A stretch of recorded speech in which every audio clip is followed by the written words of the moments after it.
Okay, cool. So let's continue our journey through percussion accessory instruments. So, completed tambourine. We've done most of triangle. We need to finish up. We need to do some other things today. Seem you okay over there? Okay. Can some nice person give me a carpet square from the back? Tanner, Alexis, anyone? Thank you.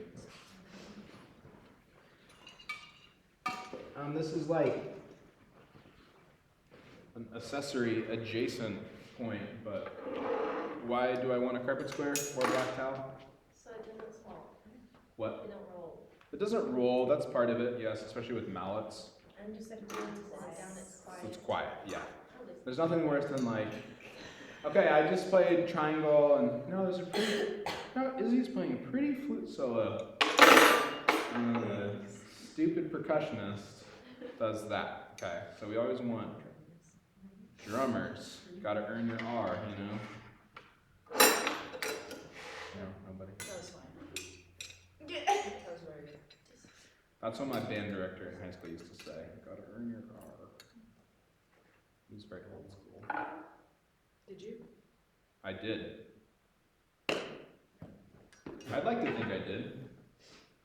You know, the 14-year-old in you is still like, am I good enough? And then you're like, I do almost have a doctorate in a full-time faculty job at university in percussion. I probably did okay. He's probably. I guess you'd have to ask him. He's probably proud of me by now. I'm really glad though that college level professors also deal with crippling self-doubt. Oh yeah, everybody does. Yeah. Everybody does.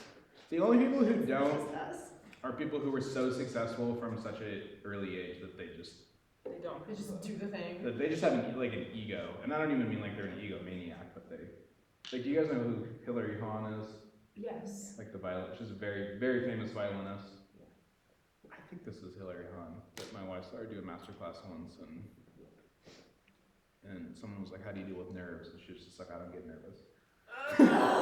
And that is not relatable to like anybody except for like Hilary Hahn, and I don't know. I imagine Yo-Yo Ma is like not super stressed when he's performing these days. You know, Yu Zhi Wang, like those very, very, very famous people. But even most of them, I think, still get nervous and have self-doubt. Anyway, okay. So triangle. For those of you that were here, / everyone, because clearly we've all watched the video by now, how do we hold the triangle? Yeah, someone come to Alexis.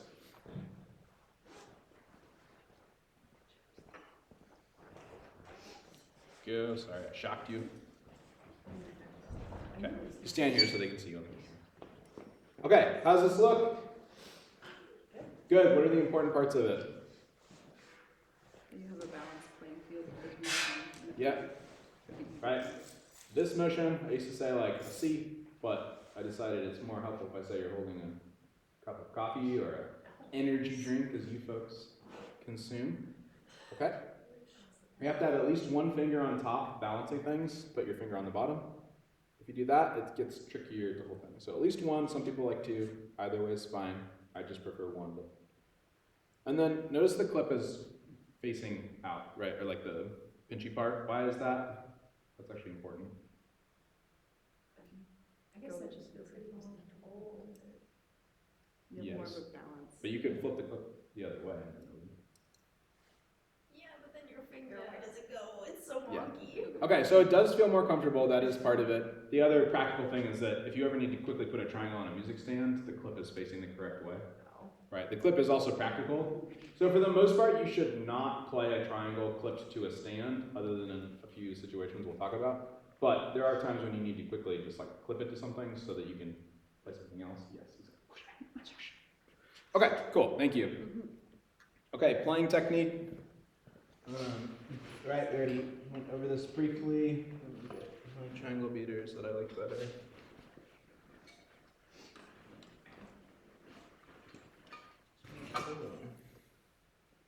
Oh, I already have it. Classic. Right, where am I playing? Am I playing here? Am I playing here? Playing here. Okay, right here, just off center. Not from back here, not from back here, from here. You never need to be more than a few inches away from the triangle. Sam, come on. What? Let's play. Okay. Why aren't you showing buoyant energy? Let's play this triangle.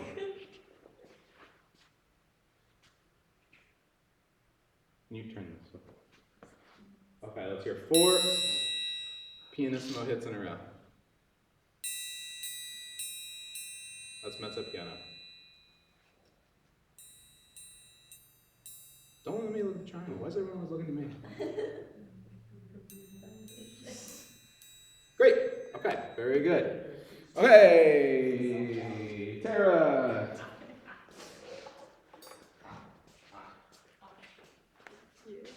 Okay, you use this one and also do 4 pianissimo hits. Oh god, I'm scared.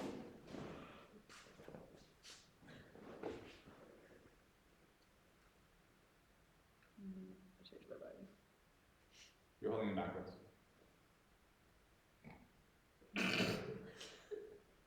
Okay.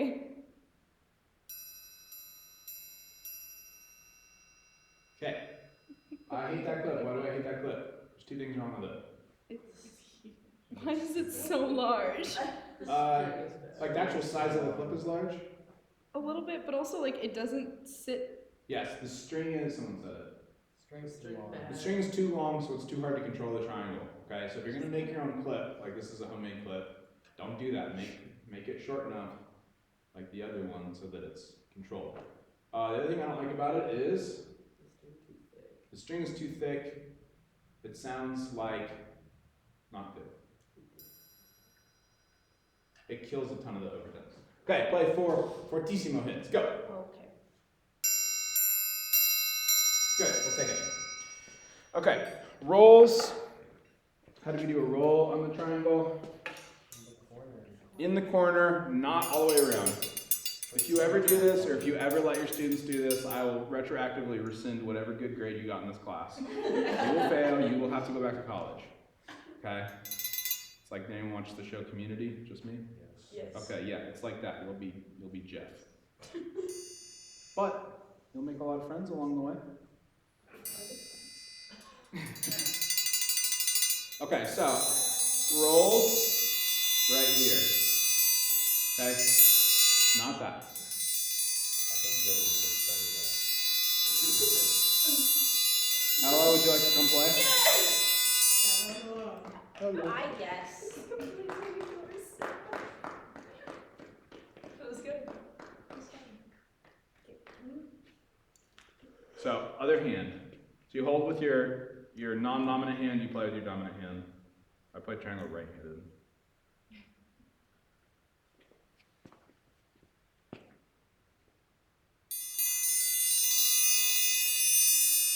It's pretty good. All right, great. Okay, Eli, let's go.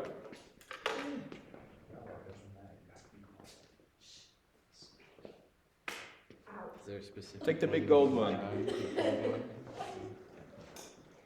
the correct one. Pick the correct triangle for your needs.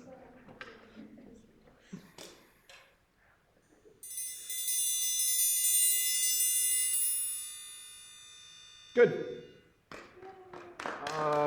Marco. Go, go, go, go, go, go. Too slow, too slow. Marco is too slow. That's not working to motivate him. Let's bully kids, that'll motivate them. Typically about it. Maybe we need to talk about. Look at hold it up a little bit higher and actually look at it. Make sure you, yep, keeping it inside the triangle. Okay, good, good. And that's why we keep it on the carpet. Great. Maddie? Am I just rolling it? Yes. Rolling, rolling, rolling.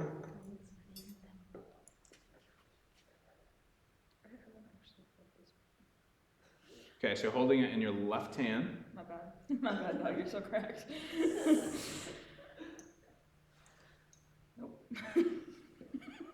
Yeah, so we don't want to, this is like, Colin, I've seen this many times, so we're not holding it like this. Remember, we're holding it like a can of Coke, just like that. See, Tanner, show us. Ah, Whatever garbage that is, hold it like that. I mean, so I'm on the bottom. I'm on the bottom. Oh, that changed 100% of everything. Yeah, you should be able to, like, in theory, just do this and be fine. Okay, I don't recommend, you know, walking around like this or telling your students to do this. But like, it should. That will fall. Wow, look at that. A 14-year-old? Yeah. Yes, That was the sound of a floor triangle. Yes. So don't do that, but in theory, you know, it should be stable enough that you can hold it this way and it's not going to fall. Go. Roll. Okay, good. We got it. That's all it takes to do a roll. Can't tell you how many times I've heard a bad roll in middle school or high school band, and I'm like, can we just spend 2 minutes fixing this? So please, just spend the 2 minutes fixing it. Your band will sound better. Just in terms of dynamics, if you need to play really softly, you go more towards, right, the 90-degree angle, or whatever angle it is, more towards, what's this part of the trumpet? The corner. The corner? Isn't there like a more matchy word? You can also say 45 degrees. Go right here to this small part. The crux. Yeah. And if you want to play louder, further. Okay. I'm just going to do this part real quick because he goes over it in the book. Just like with tambourine, occasionally we have stuff that's too fast to play with one hand, right? So there's a couple ways to do it. I mean, one is that some people practice this thing. Like this. Which I do a little bit, but it's really hard to make it sound even because you're doing an upstroke, like on the top. So it's kind of inherently uneven. So occasionally you'll see this. Again, this isn't going to come up very much, but it does happen where people put two clips on, like this. Okay, and then you play with two beaters. So I don't have two matching beaters here. That's a bad thing. You should use two matching beaters, but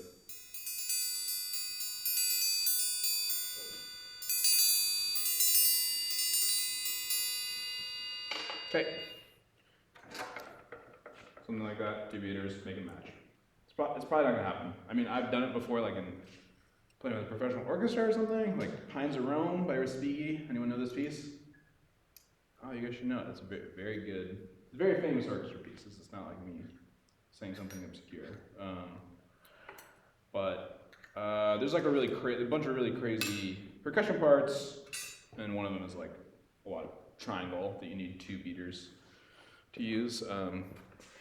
This is also like just a fun fact about the piece Pines of Rome is that this is early 20th century, but it's pretty. It's not. I mean, there's some dissonance, but it's not like Schoenberg where it's like 12/10. Like it's audiences really like it, but the end of the first movement, or one of the movements, I can't remember which movement, but you wanted bird calls basically, and this was like early phonograph was available, so they used to do it with like they got like bird calls recorded, and then they would actually play the phonograph of the bird calls between the two movements, which is like a really early example of someone using like electronics in a piece. When I've done it, we just use you can buy like bird calls, as I'm sure many of you know, so we just like actually play real bird calls. Only time we got a compliment from the conductor. Oh, good job on the birds. Like, cool. That is your area of expertise, so. Yeah.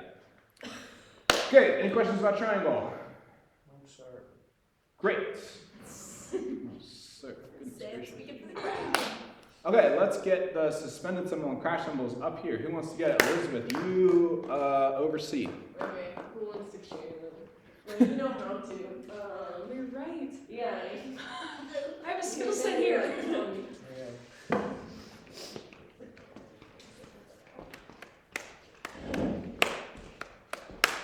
Okay, we have, I think, 5 essential, absolutely essential percussion accessory instruments. They are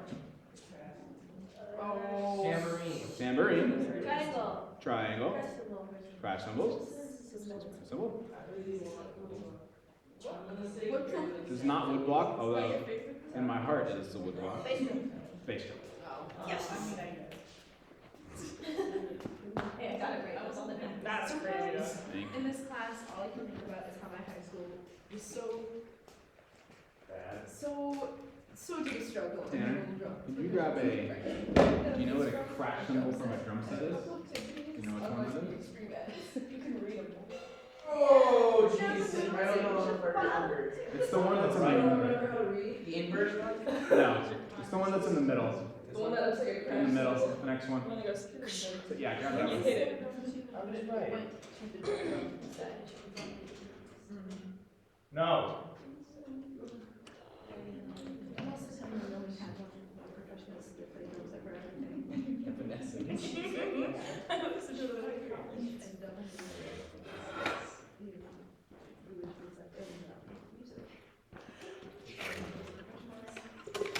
Thank you.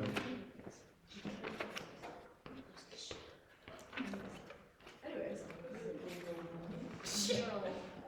You're so good. So good. Can't wait to learn our different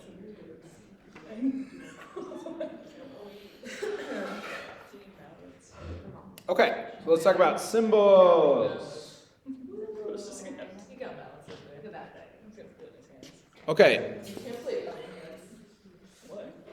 Look at that thing. It's kind of the rules right there. That's very true, dude. so in general, okay, cymbals like big picture, there's all sorts of cymbals, particularly used for what instrument do we have a lot of cymbals on, Ella? Hmm. Yeah. So the drum set has a lot of There we cymbals. go. Yeah. I was gonna say that. Oh, I'm sorry. Did I interrupt you laughing during class? Goodness me. Get another joke. Absolutely no happiness allowed in this class. Enjoy your morning class. You can laugh as long as you pay attention. How about that? Okay. I'm just teasing. Okay.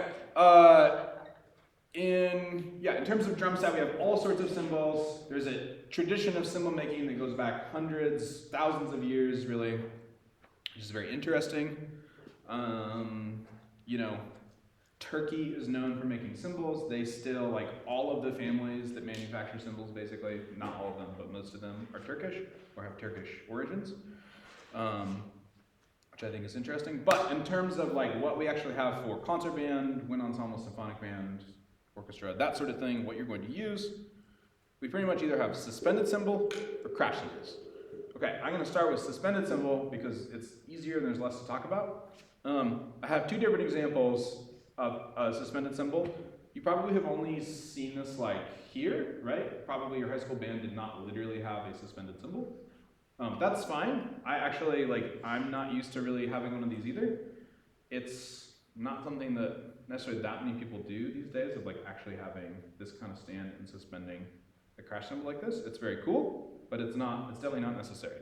This is just a drum set crash cymbal, and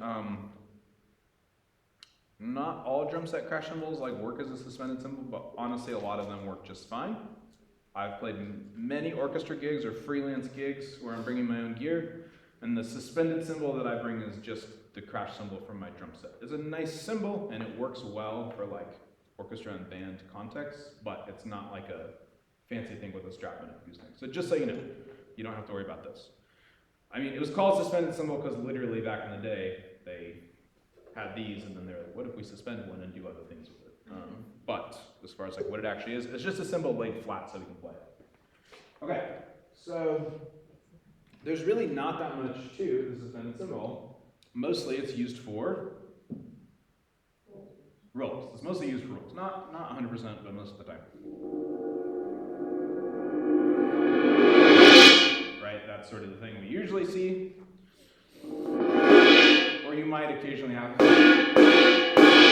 something like that. It's a nice symbol. Okay, or here. Okay, that's most of what we're doing on suspended cymbal. The only things you really need to know is that we really want to keep our mallets towards the outside edges. Okay, so oftentimes the thing I'm correcting, like, I mean, I don't do this anymore, but I used to teach like front ensemble, you know, in marching band, and the suspended cymbal players always like rolling right here in the middle, no matter how many times I tell them not to do it. So that doesn't sound nearly as good. You hear way more articulation. This is here. Okay, Elizabeth, why don't you play us a suspended cymbal roll? Oh my gosh, I would love to.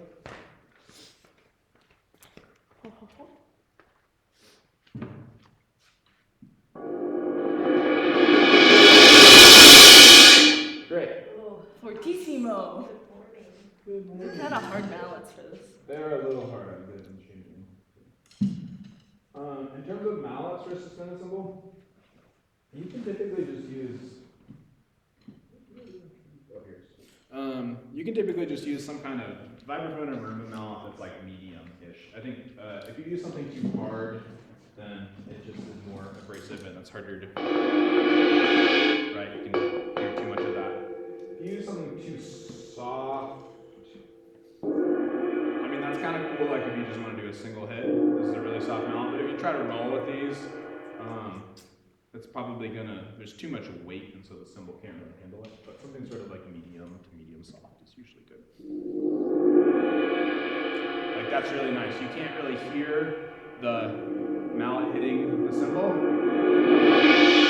It's also like activating all of the frequencies of the cymbal. Izzy.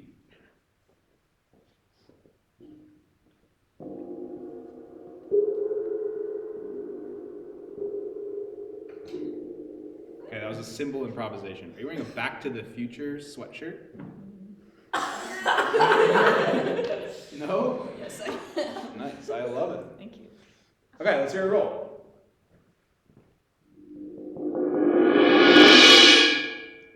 Cool. Just roll mezzo forte for a second, for like 5 beats. And let it ring.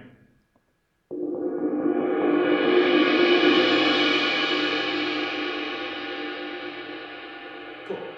So, what kind of rolls are we using? Single stroke. The more even we can make our single stroke rolls, the better the roll is going to sound, just like with everything else. But like, there's really nothing else I can say besides play an even sounding single stroke roll, and it'll be fine. Okay, how do we stop the sound? Yeah, you gotta grab it, which is actually trickier for students than I think sometimes we realize. Again, especially if they're younger, we're still working on some skills. Alexis, cymbal, go. I do like the suspended snare because I feel like it's easier to mute it. Maybe just 'cause it's lower. Regular? Yeah. You don't want more crescendo? No.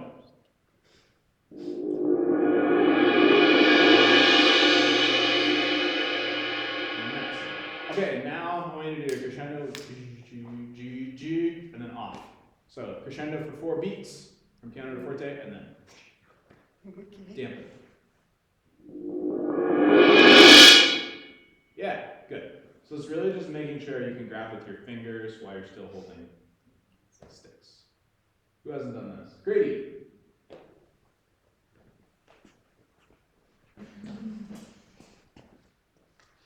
You just forget something here, it's okay.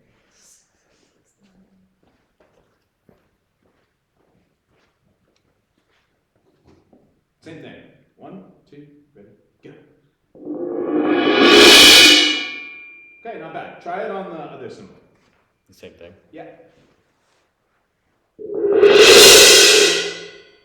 Yeah, so right away that's like, it's too much for that cymbal. So one thing that's good to sort of realize as someone playing, but then also as the band director, is like you can overplay a cymbal, right? So yeah, you might want a big crescendo, but if it's getting to the point where it's like starting to sound crunchy, that's probably too much for the cymbal. So do it again and don't get quite so crazy at the end.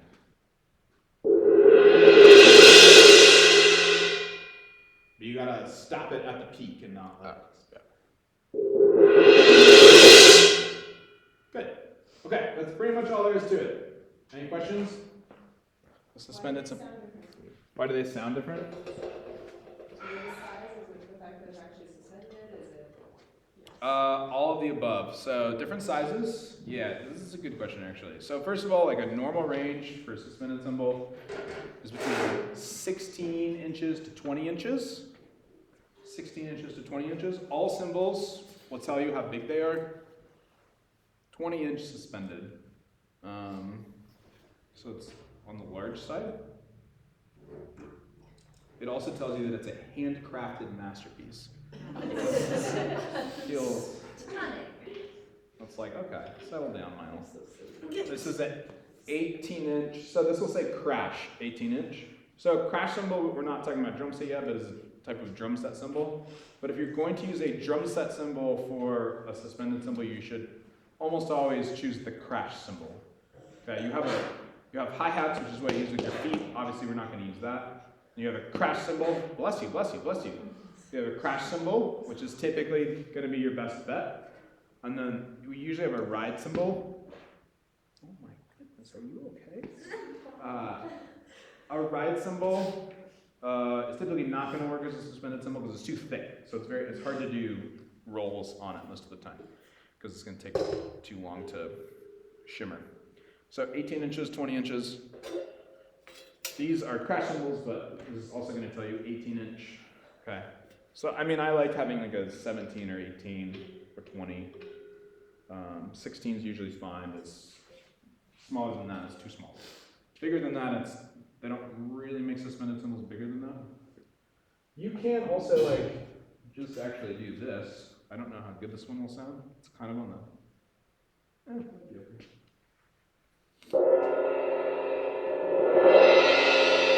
It's like a very different timbre.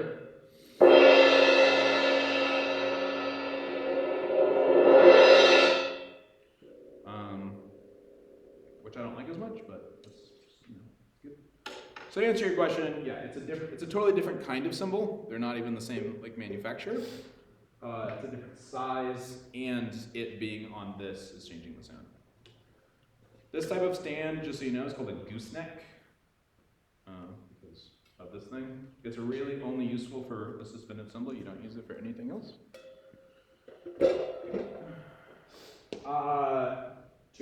A couple other quick things on the suspended cymbal. One is that occasionally you will have a part that is more sort of like drum set-esque, right, on a suspended cymbal, like in your concert band music or whatever. So the bell of the cymbal, and this applies to everything, is this raised part in the middle, where either the handle or this thing goes through near the hole, right? So if you ever see like play the bell of the cymbal in a part, that's what you want to play, versus obviously the edge. So drastically different sounds.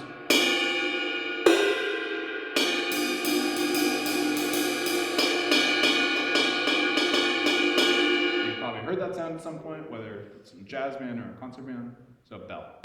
And if typically if you're playing the bell, you actually want some kind of stick. So occasionally, you'll have a suspended cymbal part that really should be played with a stick. So if you see something that's like a fast rhythmic part on a suspended cymbal in your band, usually that means you're playing with a stick, right?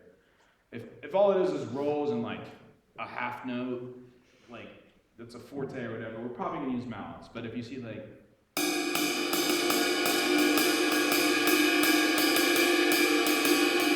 that sort of rhythm,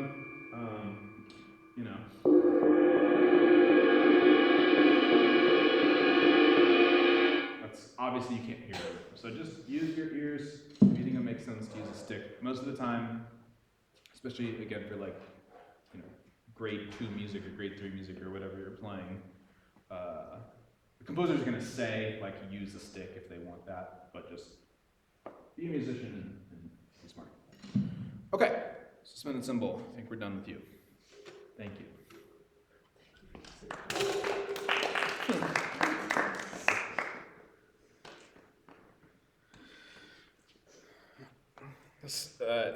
Some people are really intense about wanting it to be on a gooseneck stand. Actually, I had a teacher who's like, "Oh, it has to be on a gooseneck or else it doesn't sound good." I think it sounds fine on both options. Yeah. Okay, crash cymbals. Let's open our books to page 40A.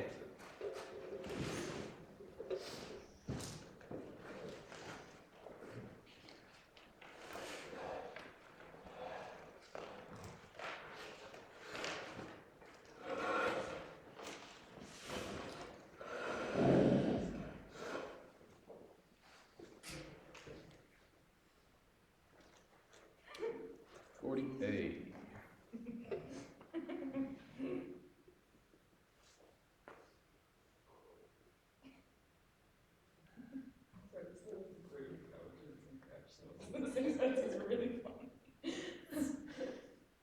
There should be so much. Oh no, that's not good. Might need to get a new book. Can someone? Okay, there's a few different things I want to point out on this page. I feel like I do make fun of this book a lot, but in general, it is a good book and there's a lot of good info, but there's like some funny things in it for sure. Okay, crash cymbals. Who wants to read this? Maddie? Crash cymbals are one of the most difficult handheld percussion instruments to play correctly. Yeah. The crash cymbal player should be one of great intelligence and musical ability.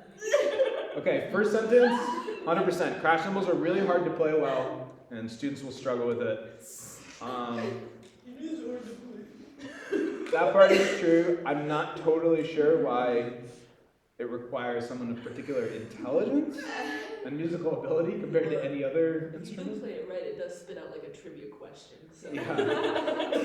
So that's kind of strange. Some people don't realize that's required. What else going on back there on the daily? Yeah. Okay, silly.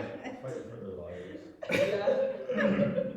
Um, You would be afraid too if your instrument had to calculus on the The sixth president of the United States was James Monroe. Yeah. Martin Van Buren. Yeah, and then it won't sound good because you answered it wrong. Your next joke sounds Yeah. so gross. Clearly, I'm not the crash cymbal player. Okay, so number 6? No, I think it was Martin Van Buren. Rose got it. Got George Washington, John Adams, Thomas Jefferson. Oh yeah, I think you're right. James Madison, James Monroe, John Quincy Adams, son. You're so smart, Eli. That's why you should play crash cymbal. 7 was Martin Van Buren. Okay, I just said the first 7, It was so. like the dad in this hill. Hey, So that's at least 7. You know what? Crash cymbals aren't for everyone. Crash cymbals aren't for everyone. Okay. A couple things I want to point out on this page now that we have it open. So obviously, he incorporates different musical concepts throughout the book because he's like introducing these concepts to the beginning percussionists, which is good. You guys don't need to know what a staccato mark or a breath mark means. One thing I do want you to look at the very top of the page is the time mark or LV, let vibrate / ring. So this is a really important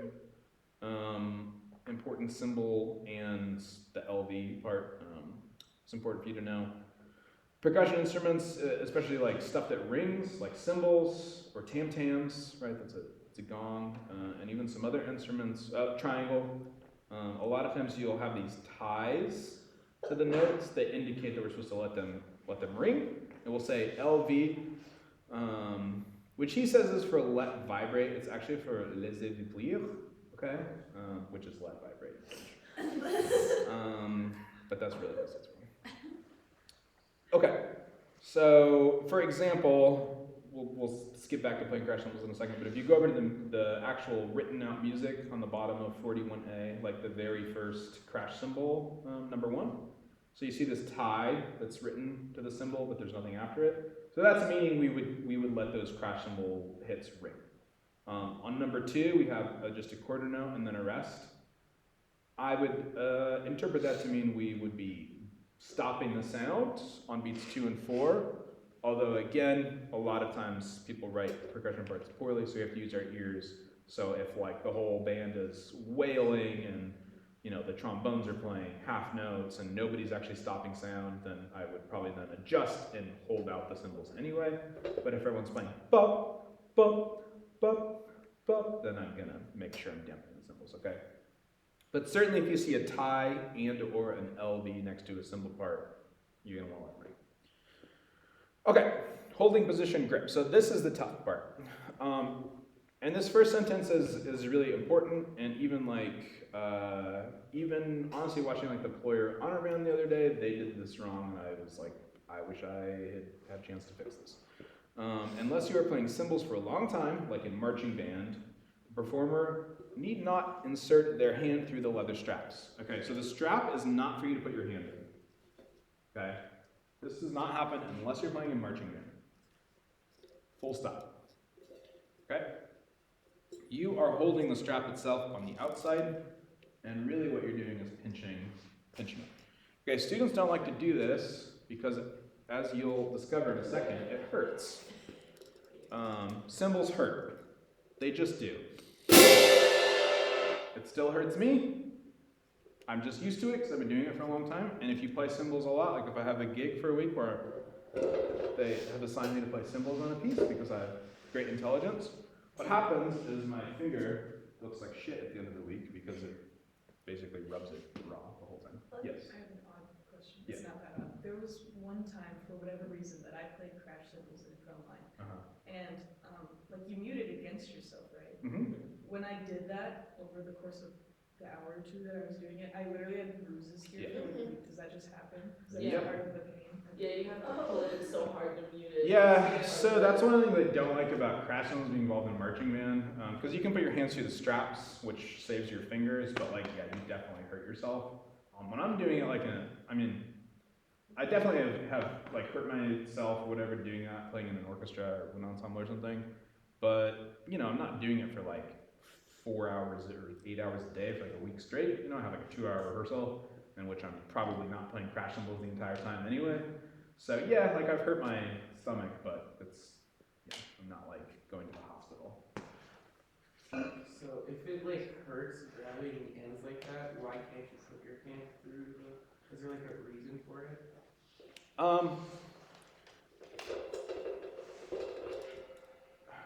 The main reason is that the reason people put their hands through the strap, I guess you could technically do this, but the way you're actually holding the cymbal is by basically using our same grip, like our fulcrum, our thumb, and our index finger, like the way we grab a mallet, is the same way we want to grab the strap, and we want to then pull it so that it's as taut as possible. Right? So it actually looks like this. I'm holding it. So I guess like if you really wanted to, you could put your hand through the strap and then do the same thing, but I don't know how that would help you. Does that make sense? I think when you hold it, you'll see why. Like this, having my hand through the strap is just kind of annoying at this point. It doesn't actually help me hold the cymbal any better. The reason people put their hands through the straps is so that they can like, you know, not have to hold the cymbal the entire time when doing marching band stuff. But that's not really our concern. So we're doing this. The way he describes it is simply let the strap drape over the second joints of the index finger while grasping it between the thumb and index finger. It's kind of hard to see in the picture. I want to zoom in, but you can't because it's real paper. Huh? The back fingers hold onto the rest of the strap and rest against the bell. Okay, I don't really want you to do that part. It's fine.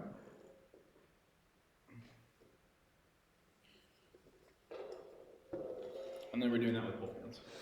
Okay. So it would be great if we had like a bunch of variable crash cymbals so we could all try this, but Tara, Sam, up and Adam. I like how you guys were like, we'll see what he says next. Could be anything. Okay, so grab it in your right hand. Okay. Yep. Like that? Yep. And you want to pull tight, tight, tight. Terrifying. That's pretty good. Yeah, so the cymbal shouldn't be able to move around too much. Can I see? Bro's like a beach.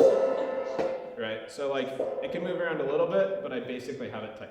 If it's like this, if it's flopping around, that's not good. Thank you. And even if it's like this, where I'm still holding it pretty close to the bell, that's moving around, that's not good either. So we want to hold tight, tight, tight. So you're pulling on the string as if you're trying to pull it through. Okay, does it hurt? It's not comfortable. Yeah. So I don't- that's what my finger looks like. Yeah, Pick it up. yeah. One more time. Yeah, I don't love it. Okay, let's rotate through so everyone can feel the pain. Tanner, you've been trying to get up here all day. Yeah. Eli.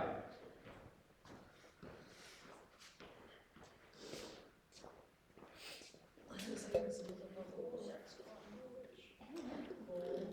a challenge. Good. Okay. Let's get Maddie and Ella. I'm never making eye contact with him again. Well, I'm going to call everyone up for this, so whether or not you make eye contact is sort of immaterial. Yeah, I don't like that. Yeah. Yeah. Okay. Let's get Elizabeth and Marco.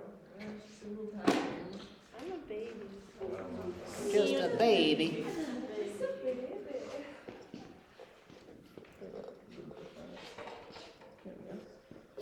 Good. Good. All right, Alexis and Grady. Haven't forgotten you. Good.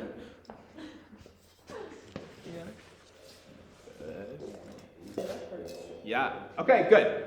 So you can put them back in the cradle.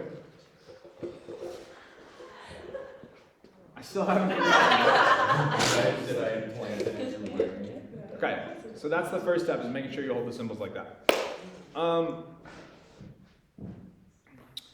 Cymbals are one of these weird things where there's like, I guess with any instrument, right, there's multiple approaches of like, there's this technique versus this technique, and I talk about timpani, like, oh, there's the French thing, there's the German thing, there's also the American thing, there's the Clevelander thing, and there's the Berlin thing. It's like 5 or 6. Hanger, nobody really does that anymore, but, you know. Cymbals are like, everybody has a different way of doing it. It's all weird. I was very confused at every point working on cymbals with any teacher because I feel like everyone says different stuff. So I'm just gonna give you what I think works. And that being said, there's a lot of things that everybody agrees do not work and do not sound good. So we'll mostly just try to avoid those things while accepting that, you know, what I think sounds good is maybe slightly different from what another person thinks is like the best way to do things. So once we're holding both the cymbals, again, just like with everything we've talked about with accessories, we have an instrument, we have an implement, right? I want you to think about that anytime we're playing a percussion accessory instrument. Instrument and an implement. Obviously, when we're playing the snare drum or the marimba, the instrument is the snare drum. The marimba, the implement is the sticks or the mouths, right? Implement just means something you play the instrument with. With tambourine, our instrument is the tambourine. Our implement is our hand. With triangle, the triangle and the triangle beater. Good. With cymbals, we have an instrument and an implement. The instrument is the cymbal. The implement is the other cymbal. Okay? And that sounds like a dumb thing to say, but we're not thinking about both instruments playing each other. We're thinking about one instrument playing the other. Okay, so again, dominant hand versus non-dominant hand. So I play cymbals lefty. Everyone else is going to play cymbals righty. Yes. Okay, so I accept Marco. Okay. You can try it both ways. That works. So for me, the right hand is my instrument.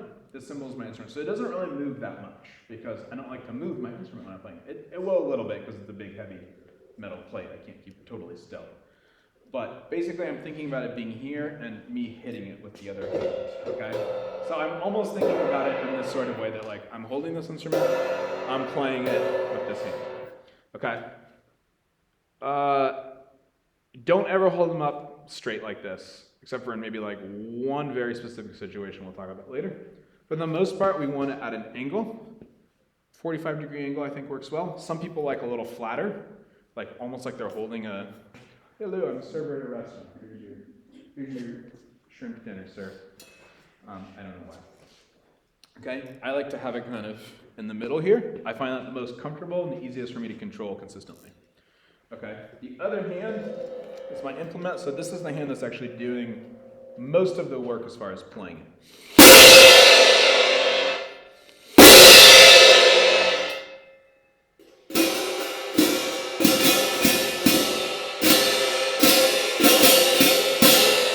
Okay, so so you notice most of what's happening is my left hand is going down towards the other cymbal. It's gonna be loud. When I play really loud, I end up moving both a little bit because I need the like physical force of me doing both. Yes. So when I see like people like play cymbals, sometimes they do like a little swipe thingy. Yes, the swipe I hate. Don't do the swipe. Okay. Can I ask why? Because it doesn't sound good. That's why. No, like, is there a reason why they do it? Because they don't know better. Oh.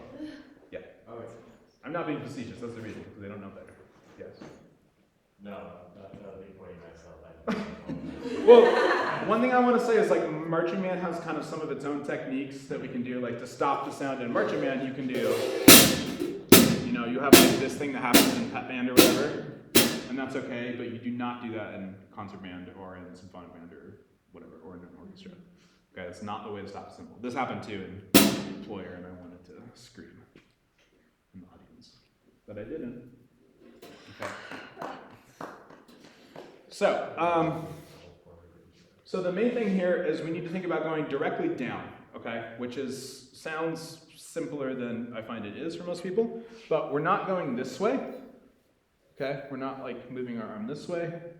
We're only thinking about going down, okay? So I see a lot of that, which doesn't sound good, and which wastes a lot of motion, okay? So I'm going directly down. I know it's hard to do crash cymbals because they make so much noise. I'm going directly down, okay? I'm only thinking about going this way. So if you really think about it, all you're basically doing is a stroke directly down. It's not that much different from your technique playing another instrument. Notice that's also how I approach tambourine. Okay, that's how you approach snare drum, that's how you approach timpani, that's approach mallet. I really like the idea that we're using, I know I'm out of time, we're using the same skill set to do as many things as possible, because I think that's easiest for us and gets us the most consistency, and is the best thing to do as a teacher, especially with beginners. Okay, we'll finish up crash cymbals on Thursday and keep going. Thank you. Question? Before you did the big crash, Yeah. kind of did both of them to get some uniform, is that something you do with students? Yes. Remind me to talk about that on Thursday. That's a good question.